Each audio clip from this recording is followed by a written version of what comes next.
தூங்கும்போது நரன்னு பல்லு கடிக்கிறது நார்மலா. ஸோ ஜென்ரலாக ஸ்ட்ரெஸ்ஸில் தான் இந்த மாதிரி பல்லு கடிக்கிறோம் அப்படிங்கிறது ஒரு காமன் தாட். ஸோ இந்த மாதிரி தூங்கும்போது பல்லு கடிக்கிறதுக்கு பேர் ஸ்லீப் ப்ரக்சிசம் அப்படின்னு சொல்லுவோம்.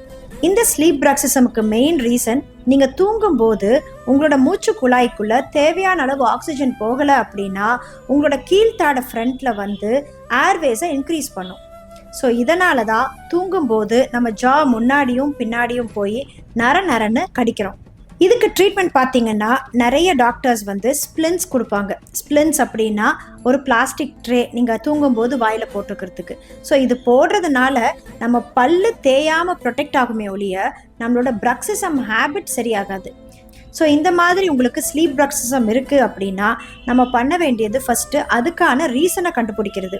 உங்களுக்கு ஏதாவது ஸ்லீப் ஆப்னியா இருக்கா, இல்லை உங்களுக்கு இந்த மூச்சு குழாயில் ஏதாவது அப்ஸ்ட்ரக்ஷன் இருக்கா அப்படின்னு கண்டுபிடிச்சி அதுக்கான ட்ரீட்மெண்ட்டை பண்ணுறது. ஸோ ஃபஸ்ட்டு உங்களுக்கு ஒரு ஸ்லீப் ஸ்டடி பண்ணுவோம், உங்கள் ஏர்வேயை அசஸ் பண்ணுவோம், உங்கள் டங் சைஸை அசஸ் பண்ணுவோம், உங்கள் நெக் சர்க்கம்ஃபரன்ஸ் அசஸ் பண்ணுவோம். ஸோ இதெல்லாம் அசஸ் பண்ணி அது கூட நீங்கள் வேறு ஏதாவது டேப்லெட்ஸ் சாப்பிட்றீங்களான்னு பார்ப்போம். ஏன்னா சில டேப்லெட்ஸ் SSRI அப்படிங்கிற ஒரு குரூப் ஆஃப் டேப்லெட்ஸ் சாப்பிட்டாலுமே இந்த ஸ்லீப் ப்ரக்சிசம் வரும்.